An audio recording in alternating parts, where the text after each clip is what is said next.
Shalom, puji Tuhan, kita ada lagi di hari ini. Mari kita hendak renungkan firman Tuhan, kita berdoa.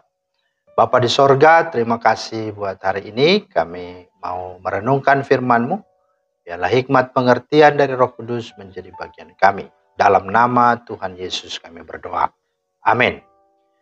Bapak Ibu, firman Tuhan kita terambil di dalam Bilangan 14 ayat 6 sampai 8. Tetapi Yosua bin Nun dan Kaleb bin Yefune, yang termasuk orang-orang yang telah mengintai negeri itu, mengoyakkan pakaiannya dan berkata kepada segenap umat Israel, negeri yang kami lalui untuk diintai itu adalah luar biasa baiknya. Jika Tuhan berkenan kepada kita, maka Ia akan membawa kita masuk ke negeri itu dan akan memberikannya kepada kita, suatu negeri yang berlimpah-limpah susu dan madunya. Itulah firman Tuhan yang menjadi dasar renungan kita hari ini. Tema kita hari ini adalah masa depanmu, itu adalah cara pandangmu. Nah, Bapak Ibu, cara pandang bangsa Israel yang salah terhadap kehendak Tuhan tentu menyebabkan mereka gagal memasuki tanah perjanjian. Pada saat mereka mengirimkan 12 orang pengintai, pandangan dan hati mereka sangat-sangat negatif. Mereka berkata, ada masalah besar, kita tidak bisa. Di sana mereka badannya raksasa-raksasa. Kita ini seperti belalang.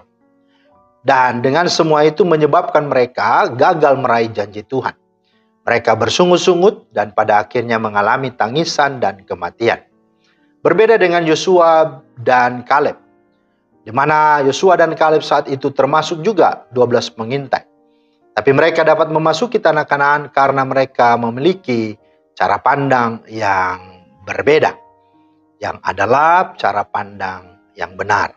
Mereka punya cara pandang yang positif. Mereka berkata, luar biasa baiknya tanah yang dijanjikan Tuhan. Kita pasti bisa mengalahkan. Kita akan telan habis raksasa-raksasa itu.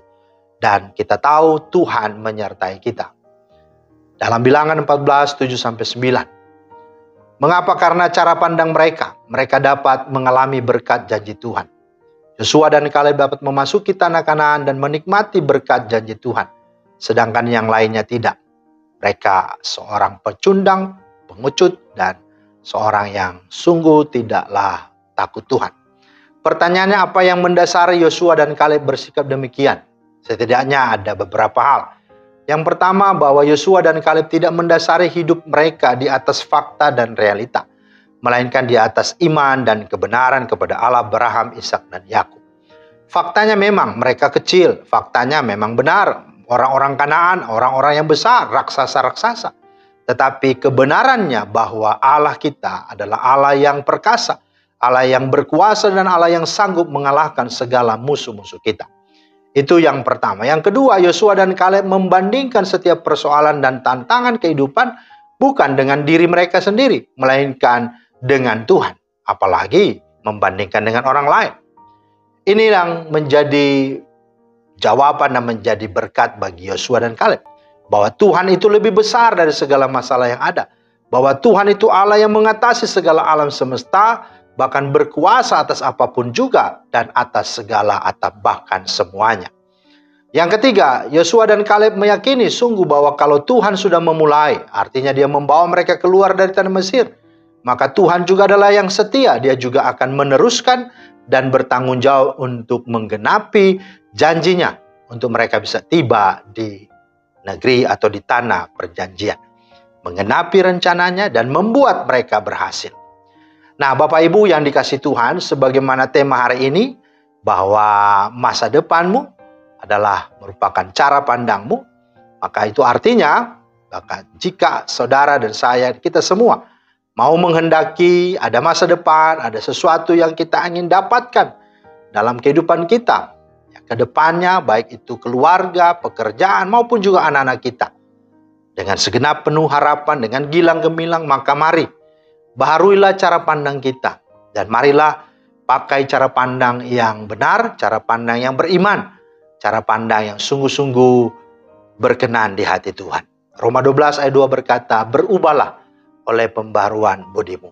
Kiranya cara pandang kita akan terus menolong kita untuk boleh meraih setiap hari-hari ke depan dengan segala penuh pengharapan. Amin. Tuhan memberkati. Terima kasih Tuhan atas firman-Mu, kami bersyukur. Biarlah Roh Kudus tolong kami dan bantu kami untuk menjadi pelaku-pelaku firman-Mu yang setia. Dengan kami punya cara pandang yang benar, sebagaimana sorga memandang setiap kami, dan biarlah itu juga kami alami, kami hidupi, sehingga dalam semua hal ke depan sekalipun belum kami ketahui, bahkan mungkin menakutkan. Karena dengan Tuhan kami sanggup dan cakap, bahkan dapat melakukan perkara-perkara besar. Dalam nama Tuhan Yesus kami berdoa. Amin. Demikianlah firman Tuhan hari ini, kiranya menjadi berkat. Selamat beraktivitas, Tuhan Yesus memberkati. Shalom.